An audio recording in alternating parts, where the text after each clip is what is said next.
Dominant Protector. Credit to the author. 1211-20. Ang mga pangalan po na nandito ay galing sa mga name generator. Kaya kung meron man pagkakatulad sa mga pangalan ng totoong tao o lugar, ito ay tunay na hindi sinasadya. Hindi alam ni Terence ang sasabihin totoo, sabi ng matanda na wala siyang magagawa sa umpisa, si Terence ang matigas ang ulo. Ngunit hindi pa rin siya sumuko, pero may hindi tama, matandang lalaki si Trixie ay nahimatay noon, at ginamitan ko siya ng chi noon, nagising siya noong nakaraan. Halos nakalimutan ko na yon. Biglang naging solemn na ang matandang Linford, imposible talaga iyon ang chi mo ngayon ay walang benepisyo at magpapulalo lang ng mga bagay para sa kanya. Pag-isipang mabuti sa huling pagkakataon na nagawa mong gisingin siya, may nangyari pa ba? Dapat hindi ka na nagtrabaho, nagkamali ka. Hindi naintindihan. Napakurap-kurap si Terence habang nag-iisip si Trixie ay nahimatay, at niyakap niya ito at itinuloy ang Art of Dragon Mastery. Maya-maya ay nagising siya, ayun na nga. Walang espesyal na nangyari. Oo, sa palagay ko ay naligaw ka, sabi ni Old Linford, napakasigurado, nasaliksik ko ang sakit na ito ng mas matagal kaysa sa iyo, at habang hindi ko alam kung ano ang nangyari dito, alam kong hindi ito ang iyong chi. Og. Pero wala talaga akong maisip. Talagang problemado si Terence, ang posibilidad na magtagumpay ay naroon, ngunit hindi niya maalala. Alam niyang baka may namiss siya, pero ano? Hindi kita matutulungan dyan, kailangan mong matindaan ang iyong sarili, mahinang sabi ni Old Linford, ngunit sa isang hindi nauugnay na paksa mukhang mahalaga ka sa buhay ni Trixie. Oo. Girlfriend ko siya, tiyak na sabi ni Terence. Oh. Nagbigay si Old Linford ng na may ilang pahiwatig ng kakaiba dito, kung gayon, good luck. Binaba ni Terence ang tawag, ang kanyang puso ay gulong-gulo, ang impormasyon ni Old Linford ay lubos na kapakipakinabang, at mas naiintindihan niya ang kanyang sitwasyon kaysa dati, ngunit hindi pa rin ito makakatulong sa kanila ngayon. Paano ito? May paraan ba si Old Linford? Mabilis na tanong ni Thomas, kahit alam niya ang sagot mula sa dismayadong tingin ni Terence. Ayaw pa rin niyang sumuko, at nagtanong pa rin. Bahagyang umiling si Terence. Hindi na kailangang magsinungaling sa kanya, walang kabuluhan, si Trixie ay namamatay doon, at ang pagbibigay sa kanya ng maling pag-asa ay masisira sa kanya. Napabuntong hininga si Thomas. Inaasahan niya ito. Theophane, hayaan mo akong mag-isip tungkol dito ng higit pa. Kinuwayway ni Terence ang kanyang kamay, sinabi kay Thomas na huminahon muna. Kailangan niyang maalala kung paano niya nagawang iligtas siya pabalik sa hotel. Tumango si Thomas, tense pa rin ang mukha. Pinaikit ni Terence ang kanyang mga mata at inisip muli ang eksena, ngunit walang espesyal na pumasok sa isip. Elder George, tulungan mo akong isipin ang oras na iyon sa hotel sa Yanjing, ano ang nangyari? Mula sa simula hanggang sa katapusan, bawat detalye. Tanong ni Terence. Sige. Naisip ito ni Elder George, nang araw na iyon ay naligo si Trixie, hinintay mo siya sa bahay, at pagkatapos ng ilang katahimikan sa kanyang bahagi ay nagpunta ka upang suriin, napagtanto na siya ay nahimatay sa banyo, at kaya binuhat mo siya, hinawakan ang kanyang suso ng kaunti. Ha! Namula ang mukha ni Terence, Elder George, huwag mong banggitin ang bagay na iyan. Hindi ko sinasadya. Hindi mo ba sinabi ang bawat detalye? Tumango si Elder George. Fine. Say go on. Walang pakialam si Terence na mapahiya o anuman sa puntong ito. Ang mga detalye ay kung ano ang mahalaga. Napagtanto mo ang iyong ginagawa, at muntik mo nang itapon si Trixie. At pagkatapos ay hindi mo sinasadyang naputol ang iyong braso sa lock, at pagkatapos ay dinala mo siya sa kama upang iligtas siya. Detalyadong sabi ni Elder George. Teka, putulin mo ang braso ko. Kumunat ang noo ni Terence. Kung may kakaiba man sa buong pangyayari, iyon ay ang katotohanang pinutol niya ang kanyang braso. Naalala niya na may dugo sa lahat ng dako, sa katawan ni Trixie at sa kanyang kama sa ikalawang araw ay naisip pa niyang may ginawa ito sa kanya. Oo, pinutol mo ang iyong braso? Biglang sabi ni Elder George, tama, ang iyong dugo ay isa ring magaan na aspetong elemento dahil sa Art of Dragon Mastery. Maaaring ang iyong dugo ang bagay na nagligtas sa kanya. Naisip ni Terence na posible iyon, kaya't agad niyang kinagat ang kanyang daliri, nagdugo ito sa noo ni Trixie. Terence, anong ginagawa mo? Tumalon si Thomas, hindi maintindihan kung bakit gagawin ito ni Terence. Tumigil din si Josephine, hindi maintindihan kung bakit ginawa ito ni Terence, ngunit tiyak na may dahilan. Bumaling siya kay Thomas, Tito Fane, pakiusap huminahon ka malamang may naisip si Terence. Oh! Tumingin si Thomas kay Josephine, medyo nahihiya. Kahit na ang isang 19 na taong gulang na batang babae ay mas composed kaysa sa kanya. Totoo, siya ay nasa estado ng kaguluhan dahil sa kanyang pag-aalala kay Trixie. Ang hindi inaasahan ni Terence, gayunpaman, ay ang dugo ay tumatagos sa balat ni Trixie, na nasisipsip patak sa patak. Ang katawan ni Terence, sa pagpasok sa ginintoang klase, ay nalinis na ang mga dumi mula sa kanyang dugo, at kaya ang kanyang sariwang dugo ay napakadalisay at malinis si Trixie ay sumisipsip ng lahat ng ito. Isang hitsura ng kaginhawaan ang bumungad sa mukha ni Terence, anong swerte. Kung hindi siya pinaalalahanan ni Elder George, nakalimutan na niya ang tungkol dito. Hindi niya inaasahan na ang maliit na detalyeng ito ang nagligtas sa kanya. Sa pagtingin sa kanyang anak na babae na sumisipsip ng dugo ni Terence, nanlaki rin ang mga mata ni Thomas. Hindi niya alam kung ano ang ginagawa niya, ngunit kung ano man iyon, ito ay mabuti para sa kanya, hindi niya maa-absorb ang dugong iyon kung hindi ito makakatulong. Inilagay din ni Josephine ang kanyang kamay sa kanyang bibig, hindi inaasahan na ginagamit ni Terence ang kanyang dugo para iligtas si Trixie. Kung ito ay kaunting dugo ay kakayanin niya, ngunit hindi bababa sa kalahating bote ang halaga ng pagdurugo niya ngayon, kaya ba niyang kunin ang pagkawala ng dugong iyon. Gusto siyang pigilan ni Josephine, ngunit alam niyang gusto niyang magpatuloy ng sigurado. Ayaw din niyang may mangyari kay Trixie. 12:12. Lumipas ang oras, at ang maputlang hitsura sa mukha ni Trixie ay nagsimulang muling magkaroon ng kulay, na lubos na ikinagaan ng loob ni Terence. Mukhang magiging okay na si Trixie ngayon. Si Thomas at Josephine ay nanunood din sa pagbabagong pinagdadaanan ni Trixie. Nakahinga ng maluwag ang dalawa. Maya-maya, binuksan ni Trixie ang kanyang mga mata nang makita ang dumudugong daliri ni Terence. Tumalon siya at tumili, iniisip na nasa bangungot pa rin siya. Trixie, gising ka na. Pagkatapos ay binawi ni Terence ang kanyang daliri at inilagay ang Art of Dragon Mastery, inaayos ang sugat maliban na wala ng enerhiya sa kanyang katawan, hindi niya ito maaayos. Mapait na ngumiti si Terence, at kumuha ng isang bote ng gamot sa pinsala para ilapat ito. Nakalimutan niyang ibinigay niya ang lahat ng kanyang chi kay Trixie. Terence, honey. Nakita ni Trixie na si Terence na ngayon, pero bakit siya tumutulo ng dugo sa ulo niya? Trixie, gising ka talaga, gising ka talaga. Mabilis na naglakad si Thomas papunta sa kama ni Trixie, nakatingin sa kanya. Dad, bakit ka nandito? Namula si Trixie, tinawag ba niyang Omi, si Terence sa harap ng papa niya. Trixie, ngayon ka lang nahimatay, hindi mo ba alam? Walang oras si Thomas para pakialaman ang tinawag ni Trixie kay Terence sa puntong ito, kahit na wala siyang pakialam kung gagawin niya iyon. Sa kanyang pananaw, ang manugang na ito ay napakahusay, talagang nasiyahan siya sa kanya. Magiging masaya siya kung magkasama ang dalawa. Ako. Nawala ng malay, sa palagay ko. Naalala ni Trixie, nakaramdam ako ng hindi komportable sa aking dibdib, at nahiga ako sa kama, at lumala ito, at tila nakatulog ako. Trixie, muntik ka nang mamatay. Iniligtas ka ni Terence. Nakahinga ng maluwag si Thomas. Hindi niya alam kung kailan siya mahihimatay at malapit ng mamatay, ngunit ngayon ay buhay na siya at maayos, at iyon ay palaging mas mabuti. Naalala ni Trixie na nakalawit ni Terence ang kanyang dumudugong daliri sa harap ng kanyang mukha, siya ba ang nagpapagaling sa kanya? Naisip niya ito posible, nagising siya sa isang kama ng dugo sa oras na iyon sa Yanjing, naisip pa niya na nilabag siya ni Terence. Sa pag-aakalang gumagamit siya ng dugo para iligtas siya, talagang nagpapasalamat si Trixie, salamat, Terence, honey. Hindi na kailangang magpasalamat sa akin, mahinang ngumiti si Terence, ikaw na mismo ang nagsabi, ako ang honey mo, bakit mo ako pasasalamatan? Hehe, tama ka. Si Trixie ay bumalik sa dati niyang sarili. Nagpakawala ng mahabang buntong hininga si Josephine, nakatingin kay Terence, Terence, okay ka lang ba? Ayos lang ako, kailangan lang magpahinga ng kaunti, mukhang mahina si Terence ngayon, sa totoo lang, siya nga. Nawala ang lahat ng kanyang chi, at marami siyang dinuguan. Siyempre magmumukha siyang mahina. Pero natuwa talaga siya na nakahanap siya ng paraan para mapanatili ang buhay niya, kung hindi gumana ang chi niya, gagana ang dugo niya. Kaya lang niya ulit gisingin. Ngunit sa pag-iisip tungkol dito, hindi pa ganoon katagal ang auction, at muling kumilos ang sakit ni Trixie.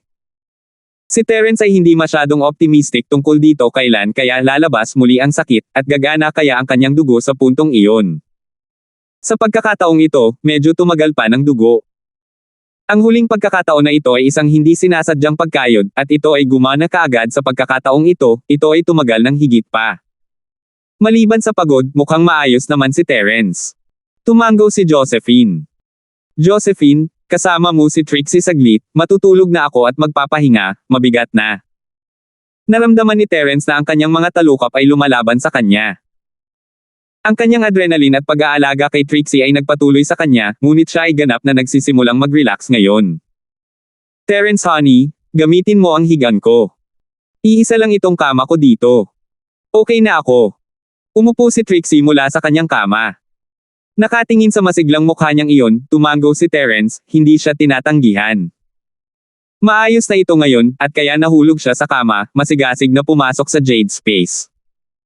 Si Josephine, Thomas, at Trixie, sa kabilang banda, ay tahimik na lumabas ng silid, isinara ang pinto para sa kanya. Trixie, talagang binigyan mo kami ng takot sa pagkakataong ito.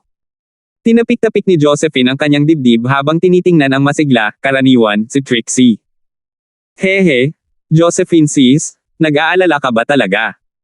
Kung mamatay ako, walang pupunta dito para subukang kunin ang Terence honey mo. Ngumisi si Trixie. Namula si Josephine at tumahimik, ngunit tumango kaagad pagkatapos, Trixie, ano ang iniisip mo? Tinatrato kita bilang isang tunay na kaibigan ngayon, isang tunay na kapatid. Kung may nangyari sa iyo, talagang malulungkot ako. Kung maaari, hiniling ko na sana ay patuloy kang maging malusog at maayos. Talaga. Tuwang-tuwa si Trixie na marinig iyon si Josephine ay mabait sa kanya, at hindi siya binyo bully dahil siya ang maliit na asawa, palaging tinatrato siyang mabuti. Siguro siya ang pinakamahusay na malaking asawa sa buong mundo. Oo, talaga. Sinabi ni Josephine mula sa kaibuturan ng kanyang puso. Hahaha, sobrang saya ko. Si Trixie ay nasa magandang kalooban, ngunit may pumasok sa kanyang isipan, at nagbago ang kanyang mukha. Josephine sis, may alam ka, hindi ba? Ang mga salitang iyon na sinabi ni Josephine ang sensitibong si Trixie ay kinuha iyon. Sinabi ni Josephine na, kung maaari, gusto niya maging malusog at maayos siya magpakailanman. Ano ang possible? Alam ba niya na wala na siyang mahabang oras?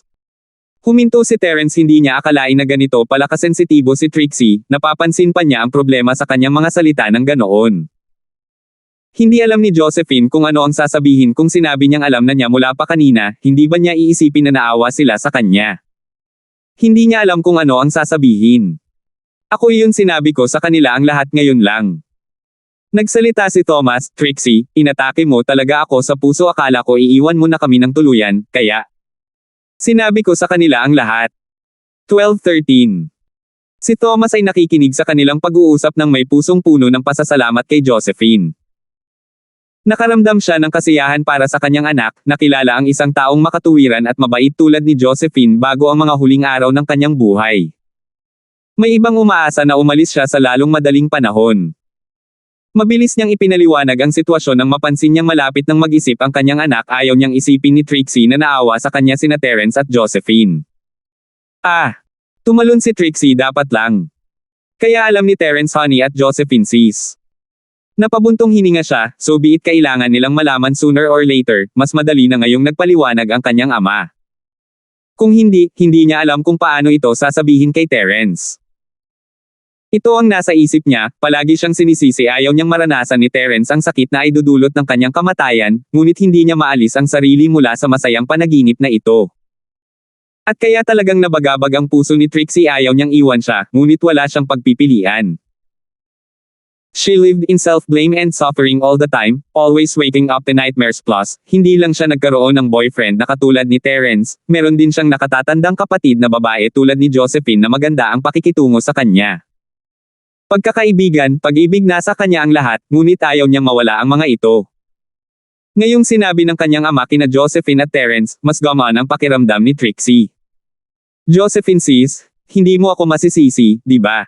Itinatago ko ito sa iyo. Hindi na naglakas loob na tingnan ni Trixie si Josephine. Hindi kami.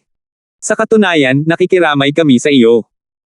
Bumantong hininga si Josephine, Trixie, sa totoo lang nabigla talaga ako nang marinig ko ito, ngunit iniisip ang iyong pagkatao at kung paano ka napunta sa sukdulan.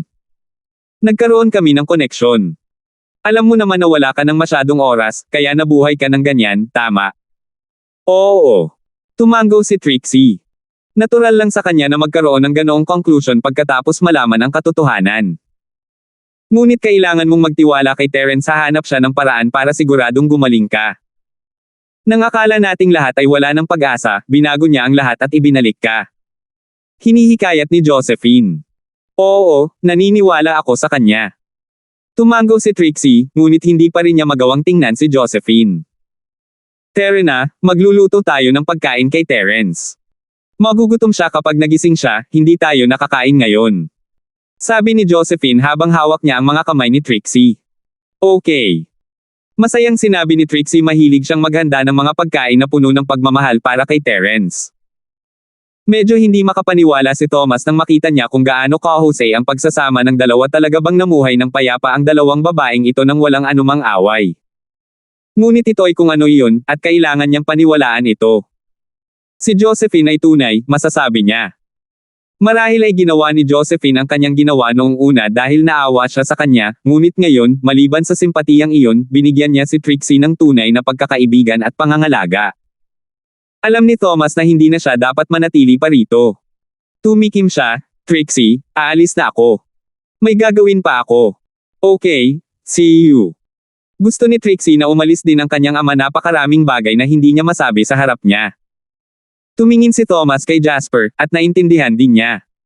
Kasama si Dr. Lane, umalis ang dalawa sa apartment ni Trixie, kasama si Thomas.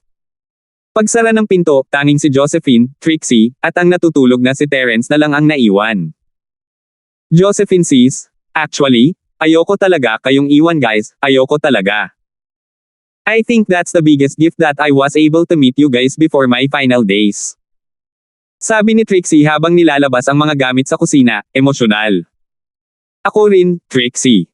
Yung pastahan ka sa umpisa, sumama ako dun dahil sa frustration, pero after spending time with you, I think of you as my best friend now.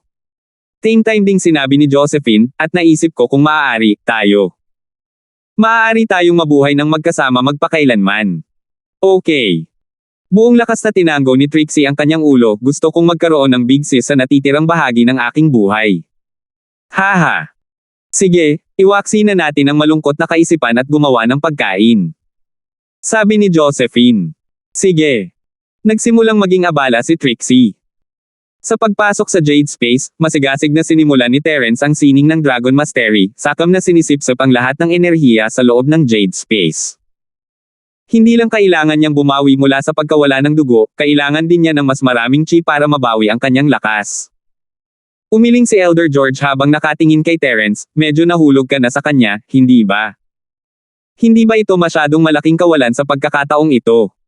Muling pagsilang sa pamamagitan ng pagkawasak. Mahinang sabi ni Terence, hindi na nagbigay ng anumang salita. Kailangan niyang magsanay ngayon, wala siyang oras para kausapin ang lalaking ito. Ikaw brat, sinubukan kong maging mabait. Umirap si Elder George bago tumalikod kay Terence. Ilang beses na rin naranasan ni Terence na mawalan ng lahat ng kanyang lakas, at habang hindi siya nag-aksaya ng isang segundo sa pagsipsip ng chi, hindi niya minamadali ang mga bagay-bagay. Maaga o huli, makakabawi rin siya ng lakas. Ang chi sa loob ng Jade Space ay pumasok kay Terence, at ito ay isang bagay na nagawa na niya ng maraming beses. Sa unang pagkakataon, hindi niya nagamit ang lahat ng enerhiya para sa kanyang sarili, at maaari lamang aktibong sumipsip ng paunti-unti. Ngunit pagkatapos na masira at makabawi ng ilang beses, nasanay na talaga siya, at magagamit niya ang lahat ng enerhiya sa loob ng espasyo, mula sa tuktok ng kanyang ulo hanggang sa kanyang paligid. Ito ay lubos na nagpapataas ng bilis ng kanyang pagsasanay. Kung wala ito sa Jade Space kundi sa labas, kung gayon si Terence ay sumisipsip ng enerhiya mula sa lahat sa loob ng radius na 200 kilometro. Kung naroon ang sinuman upang makita ito, masindak sila mula sa buhawi ng enerhiya na umiikot patungo kay Terence, na nagpapahinga sa gitna nito. Si Elder George, gayunpaman, ay hindi mukhang nagulat, bagamat siya ay tila naiintriga sa umiikot na enerhiya sa paligid ni Terence. Ang batang ito ay ginagawa itong mas malaki at mas malaking eksena pagkatapos ng bawat pagkakataon. 12:14 Sa loob ng Jade Space, lahat ng enerhiya ay sinisipsip ni Terence, ngunit hindi pa rin ito sapat. Sa pakiramdam na ang bilis ng pagsipsip ay masyadong mabagal, nakatuon si Terence sa pangangalap ng mas maraming enerhiya sa kanyang paligid, hinahayaan ang kanyang katawan na masipsip din iyon ng pasibo.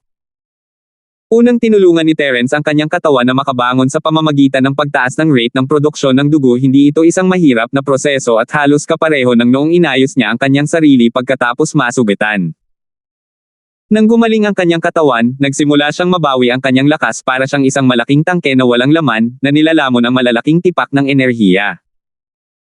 Ang oras ay palaging mabilis na lumilipas kapag nagsasanay, at naramdaman niyang lumawak ang enerhiya sa loob niya, mula sa kanyang estado ng zero strength hanggang sa golden class early phase, middle phase, golden class late phase peak, at mystic mid phase. At sa wakas, si Terence ay nasa kanyang strength level ng mystic mid phase. Ngunit ito ay hindi nakakagulat, ginawa niya ito ng maraming beses na. Hindi siya tumigil, gayunpaman, at ipinagpatuloy ang pag-channel ng Art of Dragon Mastery, nagpaplanong makapasok sa Mystic Mid-Phase Peak. Ganito ang mga bagay, nagpatuloy ka, nabigo, at magpatuloy ng may higit na lakas. Kung hindi siya makalusot ngayon, kakailanganin ng mas maraming pagsisikap upang makagawa ng isang pambihirang tagumpay sa susunod na pagkakataon. Ayaw niyang sayangin ang pagkakataong ito, kaya't nagngangalit siya dito. Ngunit, hindi ganoon kadali ang paglusot. Kailangan mong nasa tamang lugar sa tamang oras, at maraming tao ang mananatili sa kanilang kasalukuyang antas sa loob ng maraming taon, habang ang ilan ay sa buong buhay nila. Hindi ba nila naabot ang pader na pumipigil sa kanila? Hindi, naabot ng ilang tao ang pader na iyon, lumakad pa nga sa tabi nito sadyang napakalakas ng pader na ito para masira. Ayaw aminin ni Terence, ngunit kailangan niyang aminin ang pag-ataking ito sa pader ay isang kabiguan. Nabigo siya. Ito ang unang pagkakataon na ang kanyang muling pagsilang sa pamamagitan ng pagkawasak ay hindi gumana. Hindi gumana ang kanyang singil para makalusot sa Mystic Mid-Phase Peak, at medyo naiiba. Wala siyang mapasok na enerhiya kapag busog na siya. Ito ay tulad ng isang plastic bag na puno ng mga bagay-bagay, at kahit na ito ay isang maliit na bagay na gusto mong isiksik, ito ay imposible. Ito ang dahilan kung bakit palaging nabigo si Terence na humakbang sa dingding. Ngunit sa pagkakataong ito, mas naiipit niya ang laman na ng plastic bag. Ngunit hindi pa rin siya makalusot. Fu! Hindi gumagana. Bumantong hininga si Terence, binuksan ang kanyang mga mata. Pagkatapos magpahinga ng kaunti, bumalik siya para gawin ang kanyang pag-atake sa Mystic Mid-Phase Peak. Ayaw niyang sumuko. Ang enerhiya sa loob ng Jade Space na dumaloy sa paligid ni Terence sa isang hindi kapani-paniwalang bilis na sanay na siya sa paraan ng pagsipsip ng enerhiya, at siya ay master pa rin ng Art of Dragon Mastery. Maaaring sabihin na ang pagpasok sa Siosan Stage ay isang bagay na nasa kanyang mga kamay, ngunit isang bagay, ang maliit na bagay na iyon ay nawawala. Ang kailangan niya ngayon ay hintaying bumukas muli ang pintong bato, at makukuha niya ang ikalawang yugto ng sekreto ng Art of Dragon Mastery. Ang unang yugto ay sapat na kamangha-mangha dahil ito ay, higit, mas malakas kaysa sa iba pang mga sining. Napakaraming nasa kamay ni Terence, kaya ano ang pakiramdam ng ikalawang yugto? Talagang inaasahan ito ni Terence, ngunit pinagsisihan din niya ito. Bakit hindi niya natuklasan ang Jade Space na ito kanina? Kung mayroon siya, nakapasok na siya sa ganap na pagkumpleto ng unang yugto ng Dragon Mastery, at hindi na niya kailangang maghintay ng maraming taon. Nabuksan na sana niya ang pintong bato 5 taon na ang nakakaraan. Pero may iniisip lang siya. Hindi naman siya masyadong matako, kung tutuusin lahat ng mayroon siya ay sapat na para sa kanya. Minsan, 2 beses, at 3 beses. Ang enerhiya ay nagpatuloy sa pag-iipon sa paligid ni Terence, ngunit hindi niya masira ang pader na iyon. Maaari niyang ipagpatuloy ang pagpasok ng enerhiya, ngunit palaging pakiramdam na mayroon na lamang kaunting puwang na natitira. Medyo higit pa, at siya ay makalusot. Ngunit palaging may limitasyon ang dami ng enerhiya na maaari niyang masipsip, hindi niya ito maitulak. Nagamit kaagad ang bagong enerhiyang ito na naabsorb sa kanya, at hindi niya ito mastak. Parang may tumutulak sa isang pinto, hindi siya sapat na lakas, ngunit halos nandoon na siya. Alam niya na kung gagamit pa siya ng kaunting lakas, magbubukas ang pinto, ngunit ang kaunting lakas na iyon ay wala roon. Hindi tulad ng maaari mong ipatawag muli ang lahat ng kanyang lakas dahil ginamit mo na ito. Ganyan si Terence, ang enerhiya sa loob niya ay punong-puno, at kaunti lang ng enerhiya ang kailangan para makalusot, kaunti lang. Ang ganitong sitwasyon ay medyo nakakabigo, at iminulat niya ang kanyang mga mata, nakatingin kay Elder George na tila medyo naaliw. Mukhang problemado si Terence. Elder George, bakit hindi ako makalusot kahit kaunti na lang ang natitira? Simple lang, kakapasok mo lang sa mid-phase kanina lang. Ang pagnanais na humakbang mula roon ay mahirap sa una. Hindi pa ito sapat, ang iyong kasalukuyang lakas ay hindi pa stable, simpleng sabi ni Elder George, isang surprise kung makakalusot ka ngayon. Pero, hindi payag si Terence na sumuko. Nasa harap niya lang ang breakthrough, at hindi niya magawa. Parang isang plato ng masasarap na pagkain sa harapan niya na hindi niya kayang kainin. Ilang beses pa niyang sinubukan, at nauwi sa kabiguan ang lahat. Gusto na niyang sumuko, pero ayaw niya. Ang paggamit ng ganitong uri ng muling pagsilang sa pamamagitan ng paraan ng pagkawasak ay palaging gumagana noon, at ngayon ay hindi na. Parang ang late phase na mystic ay hindi isang bagay na napuntahan mo ng ganoon kadali. Nabigo si Terence, ngunit bumalik pa rin siya sa realidad, at napagtantong madilim na ang bahay. Takip silim noon. Umupo siya at lumabas ng kwarto niya. Pagbukas ng pinto ay isang maliwanag na ilaw ang tumama sa kanya. Sa kabutihang palad, ang kanyang mga mata ay maaaring umangkop ng mas mabilis kaysa sa mga normal na tao at hindi man lang kumikislap sa liwanag. Kita pa rin niya ang eksena sa sala. Si Trixie at Josephine ay nanonood ng TV, naka-carton pajama sa sofa. Nakabukas ang TV, at halatang nakatulog ang dalawa. Alauna na ng umaga, syempre tulog na sila. Mahirap para sa kanila na maghintay ng ganito katagal para sa kanya. 12:15. Terence. Gising ka na. Nag-aalala si Josephine kay Terence, nakita niya kung gaano karaming dugo at pagod ang ginamit niya, pagkatapos ng lahat, kaya kahit na nakatulog na siya, namimiss niya pa rin si Terence. Si Trixie, din, ay tumalon mula sa sofa, at nagsalita, Terence honey, okay ka lang? Gusto mo bang kumain? Naantig si Terence habang nakatingin sa dalawa, hindi sigurado kung dapat ba siyang libangin, pagod na kayo, magpahinga na kayo. Ako mismo ang gagawa. Hindi pagod, natulog na tayo, at handa na ang mga pinggan, kailangan lang nating ilagay sa kawali. Ikinaway ni Trixie ang kanyang kamay at kinusot ang kanyang mga mata. Tumayo din si Josephine, hindi pa tayo kumakain, sabay na tayong kumain. Hindi napigilan ni Terence na mapabuntong hininga kung alam niya lang na mangyayari ito ay hindi na niya susubukan ng ganoon karaming beses sa Jade Space, nag-aaksaya ng napakaraming oras, baka naghintay pa siya hanggang gabi para subukan ang lahat ng iyon. Terena, tutulong ako, tumanggo si Terence. Sa kusina, nalaman ni Josephine at Trixie, sa kanilang pagtataka, na ang husay ni Terence sa pagluluto ay mas mataas kaysa sa kanilang dalawa. Siya ay mabilis, ngunit tila hindi siya nagmamadali o masyadong abala, siya ay talagang maayos. Dahan-dahan ang naging mga katulong niya ang dalawa, tinulungan siyang kumuha ng mga sangkap at pinggan. Hindi nagtagal ay nasa harapan na nila ang lahat ng pagkain, handa ng kainin. Terence honey, hindi ko alam na napakaganda mo. Pwede ka nang maging high-class chef. Siguradong maswerte sina Cheryl at Yasi, gusto ko pang lumipat ngayon. Naglalaway si Trixie habang nakatingin sa mga pinggan na may inggit. Ang husay ni Trixie sa pagluluto ay napakahusay, na muhay siyang mag-isa mula pa noong murang edad, at nasanay na. Ngunit natutunan lamang niya ang ilang mga simpleng pagkain dahil walang dahilan upang subukan ng husto. Si Josephine, sa kabilang banda, ay gumawa din ng pagkain sa bahay, ngunit dahil sa sitwasyon ng kanyang pamilya, ang mga kinakain niya ay ordinaryong pagkain tulad ng patatas at gulay. Hindi niya alam kung paano hawakan ang napakaraming sariwang sangkap. Haha, lumipat ka na, kakausapin ko si Cheryl tungkol dito, nakangiting saad ni Terence sa kanya. Ang iniisip niya ay hindi niya alam kung kailan magsisimula muli ang sakit ni Trixie. Nalaman ito ni Thomas sa oras ngayon, ngunit paano kung wala siya? Paano kung nasa isang misyon siya? Mamatay na kaya si Trixie? At kaya naisip ni Terence na ang ideyang ito ay medyo maganda. Ang Miss at Yasi ay nakakaunawa din sa mga tao, sila ay parehong makatwiran at sumusuporta. Ayos lang, sinasabi ko lang iyon, hindi pa rin ako masasanay. Tinanggihan ni Trixie ang pagtanggap ni Terence. Sige, ngunit maaari kang pumunta palagi kung kailan mo gusto. Palaging bukas ang pinto, natural na alam ni Terence na hindi pa ganoon kalapit si Trixie sa Miss at Yasi gaya ng pagkakalapit niya kay Josephine. At ang sitwasyon ngayon ay medyo malinaw, Josephine at Trixie ay isang grupo, Cheryl at Yasi ay isang grupo.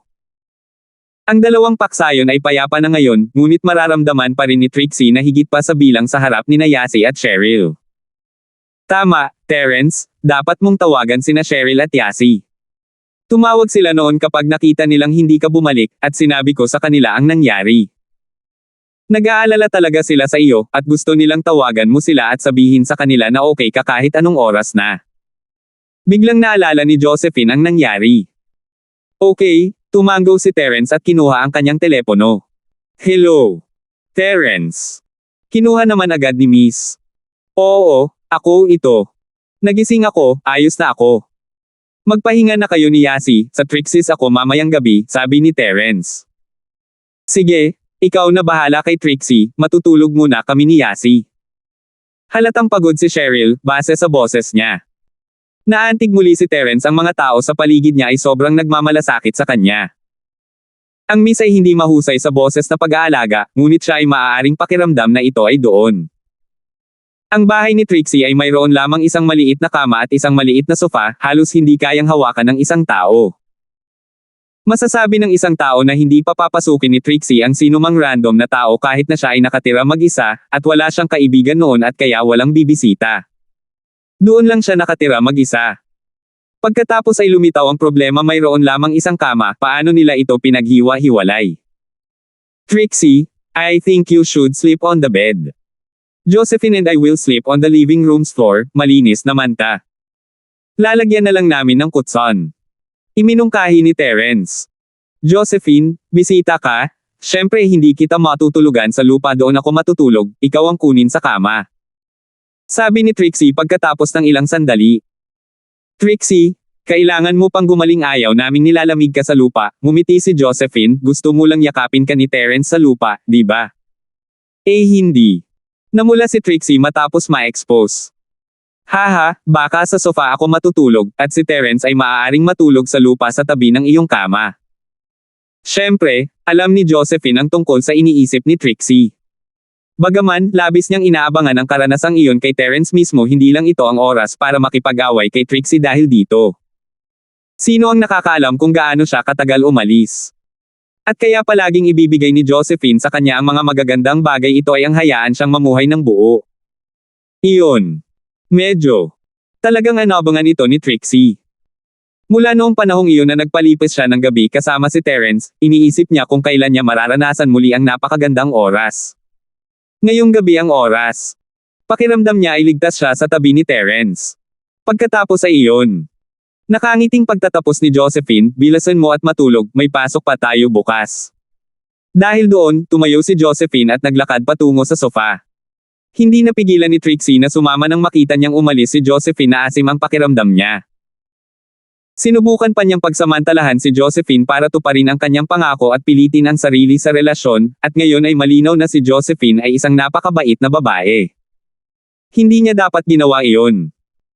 Bueno, magpahinga na tayo. Hindi na nagsalita pa si Terence, matagal pa rin siyang nakasama ni Josephine, ngunit ang oras niya kasama si Trixie ay binibilang ng araw. 12:16. Tumango si Trixie at pumasok sa kwarto kasama si Terence.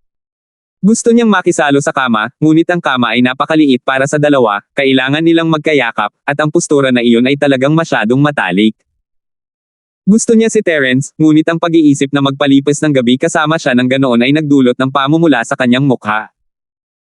Matulog na tayo, paprotektahan kita mula rito, hindi masyadong inisip ni Terence ang anuman, hindi niya binalak na matulog sa parehong kama ni Trixie. Maaari siyang makatulog kahit nakaupo. Dagdag pa, gusto niyang pumasok sa Jade Space at subukang muli. Oh! Nakahinga ng maluwag si Trixie nang makita niya na si Terence ay walang anumang intensyon na makisalo sa kama, ngunit nakaramdam pa rin ng kaunting pagkadismaya. Magandang gabi, inilipat ni Terence ang upuan sa tabi ng kama at pinatay ang mga ilaw, umupo doon.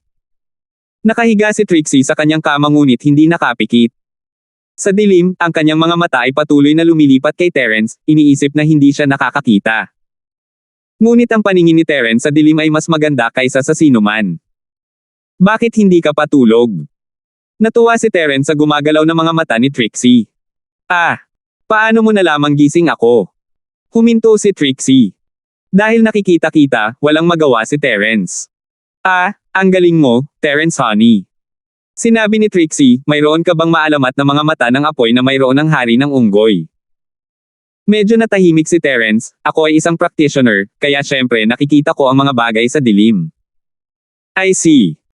Teka, sa tingin mo ba hindi ako mamamatay kung magiging practitioner din ako?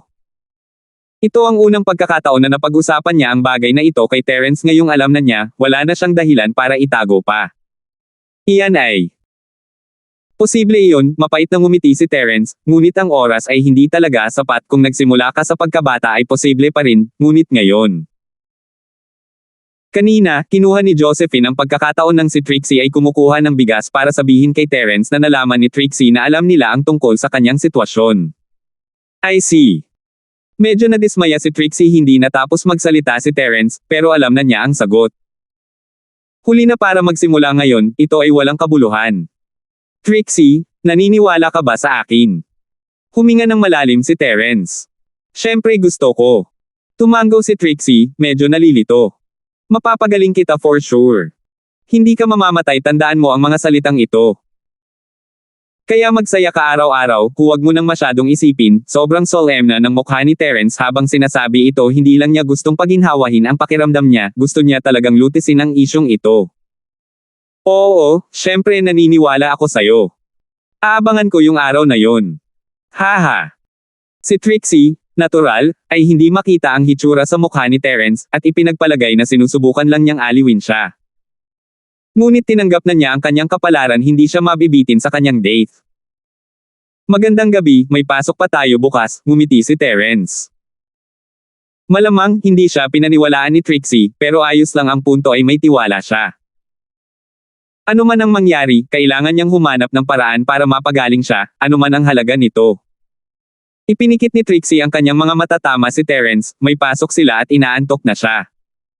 Hanggang sa makatulog si Trixie, pumasok si Terence sa Jade Space, at muling nag-practice. Bahay ng Villa ni Turner. Bukas pa rin ang mga ilaw.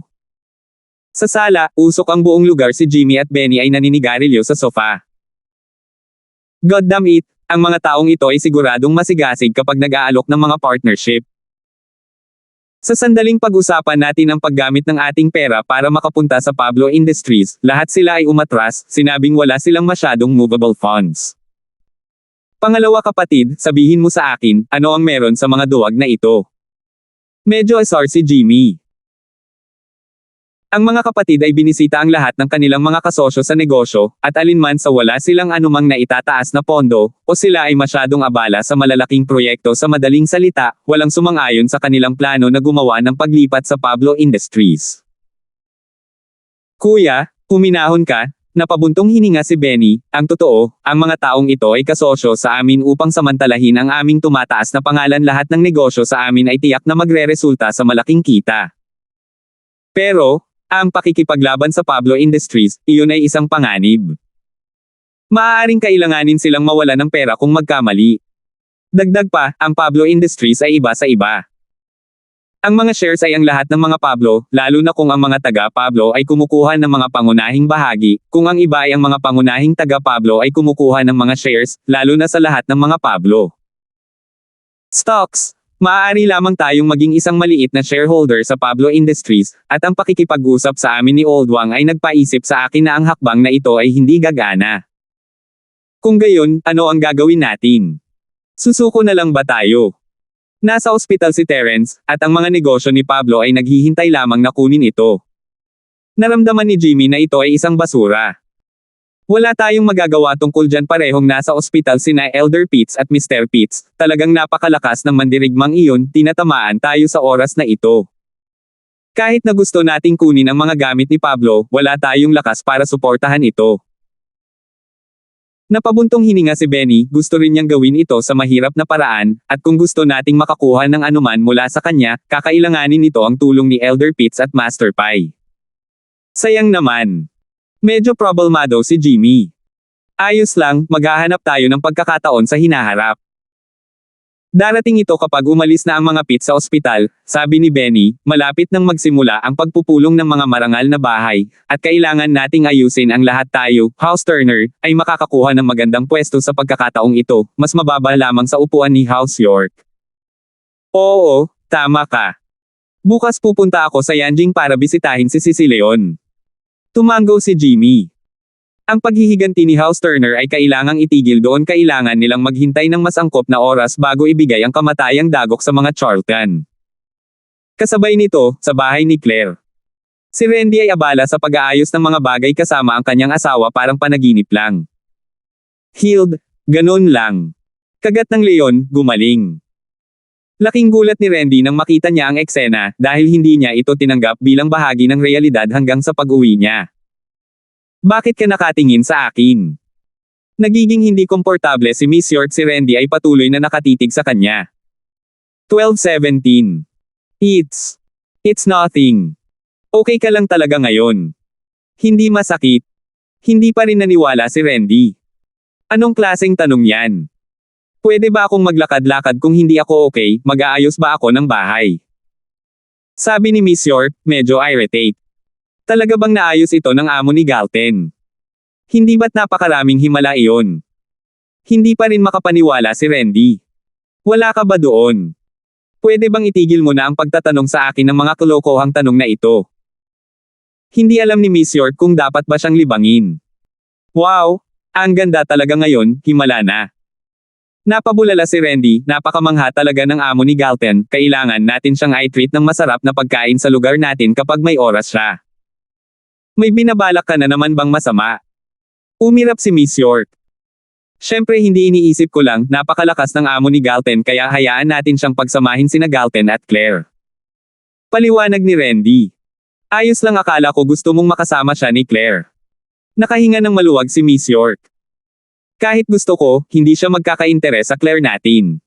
Di ba sabi niya may girlfriend na siya?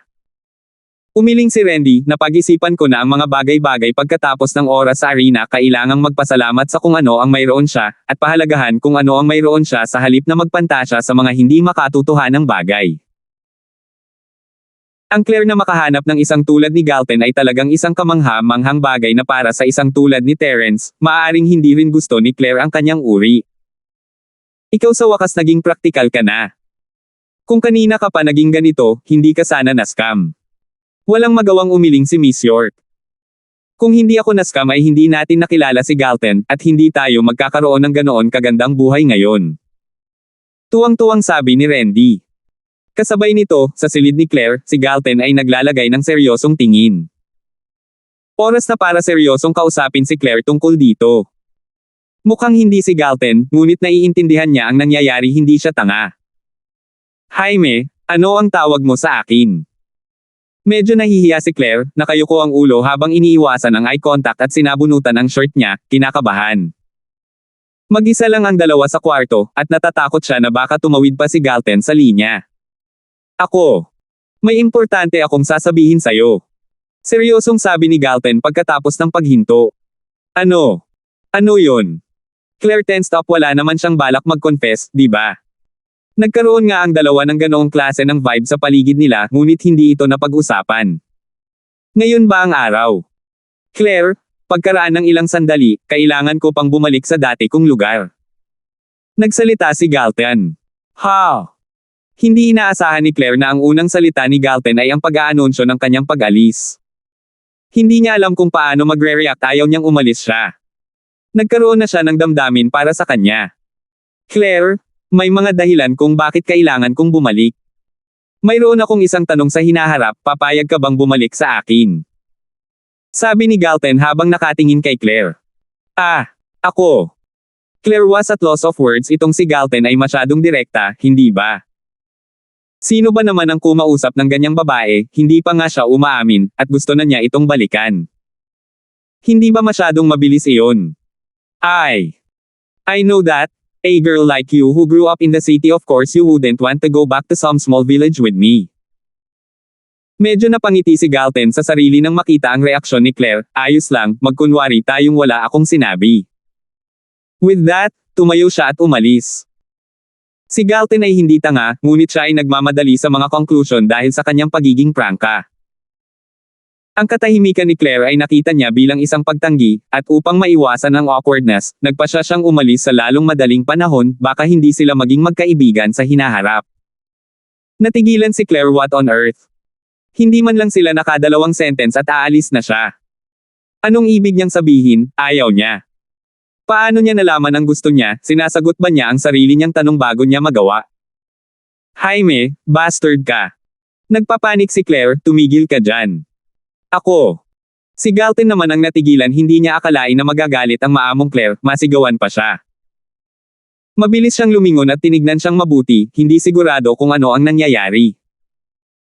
Paano mo nalaman kung gusto ko o hindi, sa tingin mo may espesyal kang kakayahan? Marunong ka magbasa ng isip. Pinandilatan ni Claire si Galton. Tapos gusto mo. Kumurap si Galton at ngumiti, kaya pala nagalit si Claire. Ikaw. Hindi ka pa man lang umamin, bakit ako babalik sa'yo? Ngumisi si Claire at nanatiling tahimik. Hey! Si Galton, natural, naunawaan ang kanyang paninindigan dito. Mukhang nagkamali siya ng pagkakaintindi. Napakamot siya ng ulo. Claire, actually, I like you. I want you to be my wife. Anong pinagsasabi mo, marunong ka bang umamin? Hindi napigilan ni Claire na imulat ang kanyang mga mata, sinisira ng lalaking ito ang romantikong kapaligiran. Well, that's as long as you understand. Hindi ako magaling sa words, alam mo yun. Walang magawang sabi ni Galton. Fine. Hindi ka magaling sa romance. Walang pagpipilian si Claire, ganito si Galton, kaya wala siyang pakialam. She even felt quite sweet, honeyed up. Words were not as strong as what Galton just said, gusto daw niya itong maging asawa. Sa panahong ito, ang mga mag-asawa ay palaging nagsasama-sama, ngunit ang ideya ng pag-aasawa ay palaging ginagawa iyon sa crap. Ang ilang mga lalaki ay gusto lamang maglaro, ang ilang mga batang babae ay hindi gusto ng isang lalaki na walang kotse at bahay. Sa mga pangunahing salita, kahit na si Galton ay hindi romantiko, siya ay matibay at solid. Kung gayon, payag ka bang bumalik sa akin o hindi? Nag-aalala na si Galton, hindi pa nakasagot ng maayos si Claire. Pero paano ang mga magulang ko? Sabi ni Claire. Iyon ay. Naalala ni Galton noon na hindi nag-iisa si Claire, maaaring sabihin niyang oo, ngunit paano ang kanyang mga magulang? Medyo naging issue ito, ngunit hindi nagpanik si Galton, kakausapin ko ang boss ko tungkol dyan, basta pumayag kang bumalik sa akin, ayos lang. 12-18. Maswerte ka talaga na magkaroon ng mabuting boss na tulad niya. Medyo hindi nakaimik si Claire. Ngunit mukhang matalino si Terence, kaya malamang na mayroon siyang paraan para pasayahin ang magkabilang panig. Sa loob ng Jade Space, ito ang ika-20 pag-atake ni Terence sa pader ng Mystic Mid-Face Peak. Linanak, sabi ko naman sayo, hindi ka pa handa kung gagamit ka lang ng ilang araw para magsanay ng normal, who knows if you might break right through later. Sayang lang ang pag-eeksperimento ng ganito, di ba? Umiling si Elder George habang nakatingin kay Terence na nabigo muli. Elder George, ayokong sumuko ng ganito lang. Gusto kong iligtas si Trixie, at kailangan ko ng higit na lakas para gawin iyon. Kailangan kong pumasok sa Sky Class para mabuhay siya. Kinagat ni Terence ang kanyang mga ngipin. Patawarin mo ako, ngunit kahit na ikaw ay isang practitioner na henyo ay hindi mo maaabot ang Sky Class bago mamatay si Trixie, sabi ni Elder George. Mabuti na magkaroon ng layunin, ngunit ang layuning ito ay masyadong hindi makatotohanan, ito ay napakalayo.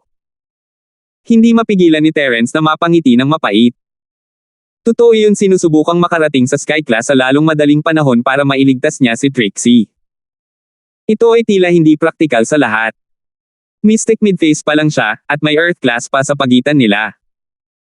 Ang pag-iisip tungkol sa pagpunta sa Earth Class ay hindi praktikal at hindi makatotohanan, pagtatawanan siya ng mga tao kapag sinabi niya ito ng malakas.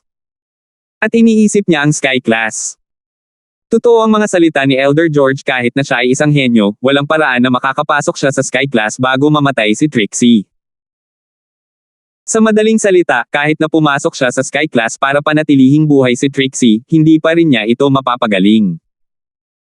Upang malutas ang kanyang problema, kailangan niyang harapin ang pangunahing problema. Kinailangan niyang hanapin ang bunga ng apoy na espiritong ito at tingnan kung mayroon ito.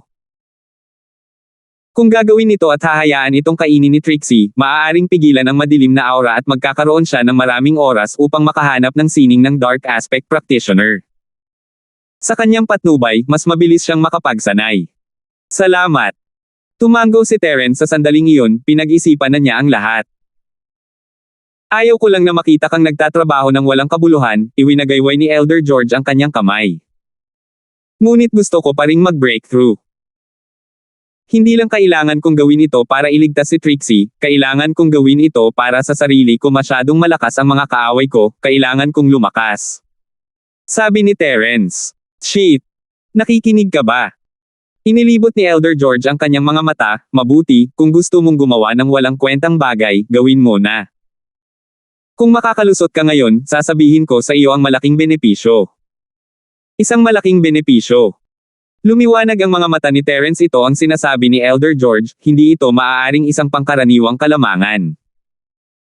Ang lahat ng impormasyong nakuha niya mula kay Elder George ay lubhang kapaki-pakinabang, at iyon ang mga bagay na sinabi niya sa kanya ng walang anumang termino. Gaano kalakas ang malaking benepisyong ito? Oo, sasabihin ko lang ito sa iyo pagkatapos mong makapasok sa ikalawang yugto ng Art of Dragon Mastery, ngunit kung makapasok ka sa mid-phase peak ngayon, sasabihin ko kaagad sa iyo. Ayaw ni Elder George na mahirapan pa si Terence, kaya sinabi niya iyon dahil sa kanyang pagkadismaya. Hindi niya akalain na magiging seryoso si Terence dito. Sige, deal na. Tumango si Terence, pamwesto at nagsimulang magsanay muli. Medyo natahimik si Elder George, ngunit dahil iginiit ni Terence, wala siyang masabi.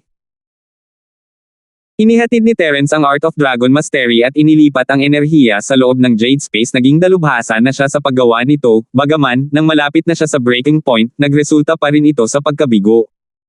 Minsan. 2 beses. 3 beses. Hanggang sa ika-10 pagkakataon, sa wakas ay naisipan ni Terence na sumuko.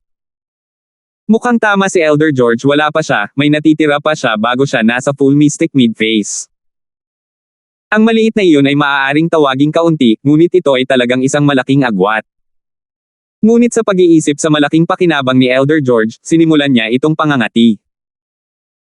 Binuksan niya ang kanyang mga mata para talakayin, Elder George, paano kung sumuko ako, maaari mo bang sabihin sa akin kung ano ang malaking pakinabang na iyon?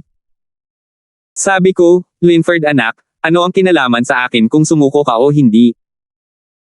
Bakit ko sasabihin sa iyo kung sumuko ka, sa palagay mo ay may Alzheimer ako o ano? Nainis at napatawa si Elder George, medyo kalkulado ka, bata, nakakakuha ng benepisyo habang sumusuko. Sa tingin mo nananaginip ka? Og. Ay. Naramdaman ni Terence na medyo namumula ang kanyang mukha, ngunit iyon ang nagpasigla sa kanyang katigasan ng ulo, fine, lalampas ako at magpapakita sa iyo. Pagkatapos ay magpatuloy ka. Tumango si Elder George. Ituloy ko, sa tingin mo natatakot ako. Huminga ng malalim si Terence at sinimulang subukang makalusot muli. Sa pagkakataong ito, si Terence ay hindi sumugod ng walang taros, ngunit sa halip ay nag-isip muli sa sandaling iyon bago siya tuluyang pumasok. Palagi niyang naramdaman na hindi sapat ang enerhiyang na-absorb niya, na may kaunting kulang gayunpaman, nasa buong kapasidad na siya, at walang puwang para sa kaunting iyon. Kailangan ba talaga niyang mag-train ng kaunti at dagdagan ang kanyang kapasidad bago mag-isip na makapasok? Ngunit pagkatapos ay hindi siya magkakaroon ng malaking benepisyo. Ang Elder George na ito ay walang tunay na katawan dito, at hindi niya ito mapipilit, ang tanging paraan ay ang makalusot ngayong gabi. Pero, paano? Kumunat ang noo ni Terence. Ang pagtingin sa mukha ni Terence na malalim ang iniisip ay naaliw kay Elder George. Talaga bang gustong malaman ng batang ito ang sikreto? Malalaman niya ito pagkatapos ng ikalawang yugto ng Art of Dragon Mastery, walang saysay na malaman ito ngayon. Walang silbi kung wala siya sa ikalawang yugto. Hindi alam ni Terence na naranasan na niya ang malaking benepisyo ay hindi makakatulong sa kanya tulad ng dati. Kung alam niya lang, hindi siya magsisikap na masira.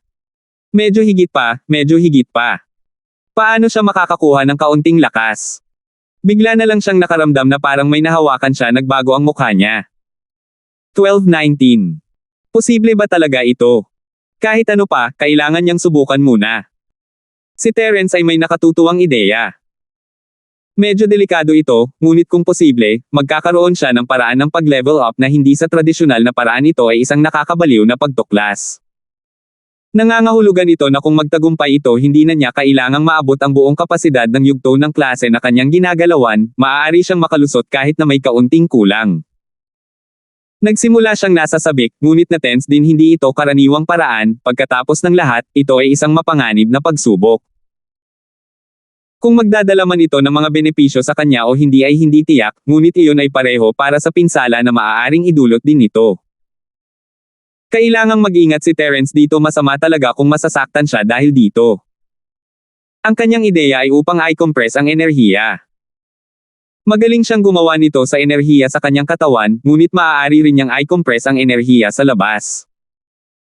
Ang sitwasyon ngayon ni Terence ay ang laki ng enerhiyang na-absorb niya ay itinakda, ngunit pagkatapos itong i-compress, mas marami siyang ma-absorb.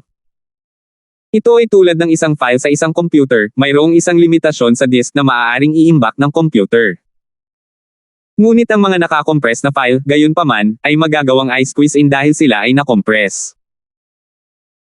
Ito ang nagpaisip sa kanya na kung kailangan lang niya ng kaunti pa para makalusot, hindi ba niya ma-decompress ang compressed energy na pinigan niya sa loob ng kanyang katawan? Hindi ba siya magkakaroon ng mas maraming enerhiya kung gayon? Ngunit may bahid ng pagkabaliw at panganib dito, ito ay tulad ng kanyang trump card, ang energy bomb, kaya niyang ibuga ang karne at dugo ng kalaban, ngunit sasaktan din niya ang kanyang sarili. Ang iniisip ni Terence, gayunpaman, na dahil ang enerhiyang ito ay kapareho ng enerhiya sa loob niya, magkapareho sila ng aspeto. Kahit bigla itong lumaki sa loob niya, maa-absorb niya ito, may iba pa, may bobomba lang agad. Ito ang dahilan kung bakit niya ito pinag-isipan. Napabuntong hininga siya, kahit nabomba siya, makakabawi pa rin siya. May isang golden class na aso, ang super lifesaver na mayroon siya. Hindi niya kailangang mag-alala tungkol sa mga aksidente. Pagkatapos ng lahat, ang pamamaraang ito ay magiging napakalakas kung ito ay magagamit. Sa isang malalim na paghinga, ipinadala niya ang Art of Dragon Mastery at inipon ang lahat sa paligid niya, bagamat hindi siya nagmamadaling sumipsip nito sa pagkakataong ito, ang ginawa niya, gayunpaman, ay i-compress ang lahat ng nakapalibot na enerhiya. Siyempre, magagawa lang niya ito sa maliit na sukat, hindi niya kayang gumawa ng super compression tulad noong panahon na iyon gamit ang energy bomb dahil ayaw niyang bumukas ang sarili hanggang sa puntong hindi na siya makabawi. Nakatingin si Elder George kay Terence na may mukha na puno ng panunuya sa buong panahon, ngunit nagbago ang kanyang mukha nang makita niya ang sinusubukan ni Terence. Siya subconsciously sinubukang pigilan siya. Linford, bata, teka. Tumalon si Elder George kung plano ni Terence na gawin ang naisip niyang gusto niyang gawin, nakakabaliw iyon. Ngunit, sa sandaling ibukan niya ang kanyang bibig, nasipsip na ni Terence ang nakakompress na enerhiya. Agad na namula ang kanyang mukha, sa isang tingin, masasabi na ito ay hindi malusog, ang nakakompress na enerhiya ay lumawak sa loob niya, at pakiramdam niya ay parang isang lobo na napupuno, nakaramdam siya ng sobrang pagkabusog, ang sakit. Parang pinigil lahat ng intestine niya, walang puwang. Guy! Tumalsik ang dugo mula sa bibig ni Terence, ang ganitong uri ng pagpapalawak ng energy ay nagparamdam sa kanya ng pumuputok, hindi maipaliwanag na sakit. Huminga ng malalim si Elder George, ang lalaking ito ay nagtangka talaga ng ganoon. Sinubukan ba niyang mamatay? Ngunit dahil nagawa na niya ito, si Elder George ay nakatitig lamang ng walang magawa. Hindi naman siya totoong katawan, wala naman siyang magawa. Linford, anak, sana magtagumpay ka makalusot sa ganito, sa tingin ko ikaw lang ang maglalakas loob na gawin ito sa mundong ito. Napabuntong hininga si Elder George at umiling habang bumubulong sa sarili. Bagaman, hindi ba't maraming nakakabaliw na bagay ang ginawa ni Terence sa lahat ng oras. Gumagamit ng nakakompress na enerhiya para bombahin ang isang tao, at ngayon ay binobomba ang kanyang sarili ng nakakompress na enerhiya na iyon. Ginamit talaga ng taong ito ang anuman at lahat para lumakas. Si Terence ay labis na nasasaktan, ngunit ang mga salita mula kay Elder George ay halos nakapagbigay ng ngiti sa kanyang mukha. Ngunit kinailangan niyang igiit ang kanyang mga ngipin at idiin, hindi siya maaaring sumuko ngayon, kailangan niyang kumapit, kung hindi, sayang ang kanyang pagsisikap. Dahil hindi niya napigilan, mag-e-enjoy siya. At kaya, nagsimula siyang tamasahin ang kaaya-ayang pakiramdam na nakuha niya mula sa enerhiya na lumalawak sa loob niya, napakasarap sa pakiramdam, nakakamangha. Isang malaking boom ang tumunog, at naramdaman niya ang pag-vibrate ng kanyang eardrums dahil hindi kinaya ng kanyang katawan ang namumuong enerhiya sa loob niya, sumabog siya. Pero alam niyang hindi naman talaga siya sumabog, ganoon lang ang pakiramdam sa katawan niya. Nakalusot siya, ginawa niya talaga. Habang nakahinga siya ng maluwag, nawala ang enerhiya sa paligid niya, at bumalik sa normal ang namumula niyang mukha. Ang kanyang buong katawan ay hindi naramdamang pinalamanan tulad ng dati, ngunit napalitan ng kaaya-ayang pakiramdam na naramdaman mo pagkatapos magising. Pakiramdam niya ay napuno siya ng enerhiya, ang sarap sa pakiramdam. Haha! Mystic Mid-Face Peak. Elder George, masyado akong kamangha-mangha, talagang nakalusot ako sa ganito. Tumalon si Terence at nagsimulang sumayaw ng kaunti. Ang tagumpay mismo ay hindi sapat para maging masaya si Terence. Ang tunay na dahilan kung bakit siya masaya hanggang sa sumayaw ng kaunti ay dahil nakahanap siya ng shortcut para mag-level up. Magagawa niya ito sa susunod na oras na kailangan niyang makalusot. Ang pamamaraang ito ay nakatanggap ng pagpapatunay, at magagamit niya ito sa tuwing nasa pader siya. Hindi na panaginip ang Sky Class. Oo, nakalusot ka. Hindi nakaimik si Elder George. Oo, nawalan siya ng masabi. Mystic Mid-Face Peak, medyo maganda sa pakiramdam. Pakiramdam ko kaya ko panglabanan ang isang Mystic Late Face ngayon. Sabi ni Terence habang ginagalaw niya ang kanyang katawan sa Jade Space, nakitang-kita sa bawat galaw niya ang saya. 12:20. I guess so. Mahinang tumango si Elder George. Elder George, ano ang pakinabang na binanggit mo ngayon? Pwede mo naman sabihin sa akin ngayon, di ba? Nakangiti si Terence habang nakatingin sa lalaki. Hindi inakala ni Elder George na ang alaala ni Terence ay nakakasabay pagkatapos ng lahat ng pananabik at kagalakan na iyon sa kanyang utak. Ang unang naisip niya ay ang sikretong ipinangako niya. Hindi niya akalain na makakalusot si Terence, ngunit ngayong nagawa na niya, medyo mahirap para sa kanya. Ang benepisyong ito ay isang bagay na matututunan pa rin ni Terence pagkatapos ng pagsasanay sa ikalawang yugto ng Art of Dragon Mastery, ngunit ngayon na siya ay nasa unang yugto pa lamang, hindi pa niya ito maa-activate. Magagawa lamang ni Terence na maglaway sa sikretong ito ng walang praktikal na gamit kahit na sinabi sa kanya ni Elder George. Ano ang mali? Elder George, hindi mo nababalikan ang iyong salita, hindi ba? Sabi ni Terence, nag-aalala habang tahimik na nakatingin kay Elder George. This had to be something truly amazing if it was a secret that came from his lips, kaya syempre hindi niya kayang bitawan. Hindi ko babalikan ang aking salita, ngunit hindi ito makakatulong sa iyo kahit nasabihin ko sa iyo. Bumantong hininga si Elder George, gusto mo talagang malaman? Oo. Tiyak na tumango si Terence. Walang praktikal na gamit. Hindi makapaniwala si Terence na sa lahat, inilarawan ito ni Elder George bilang isang malaking pakinabang. Nangangahulugan ito na ito ay mahusay. Ito ay hindi normal na benepisyo. Sige, dahil gusto mong malaman, kaya, tumango si Elder George, ang Jade Space na ginagamit mo ngayon ay talagang itinuturing na ibang dimensional space. Hindi ka lang makakapag-train dito, maaari ka pang mag-imbak ng mga bagay sa espasyong ito. Mag-imbak ng mga bagay. Napakurap si Terence. Tama, ito ay isang espasyo ng imbakan. Tulad ng mga online na larong nilalaro mo gamit ang bag ng inventaryo, at mga kahon ng imbakan. Maaari kang maglagay ng mga bagay mula sa labas dito, at hindi nito madaragdagan ang bigat at pasanin sa iyo. Maaari mo ring alisin ang mga bagay kapag kailangan mo rin. Paliwanag ni Elder George. Oh!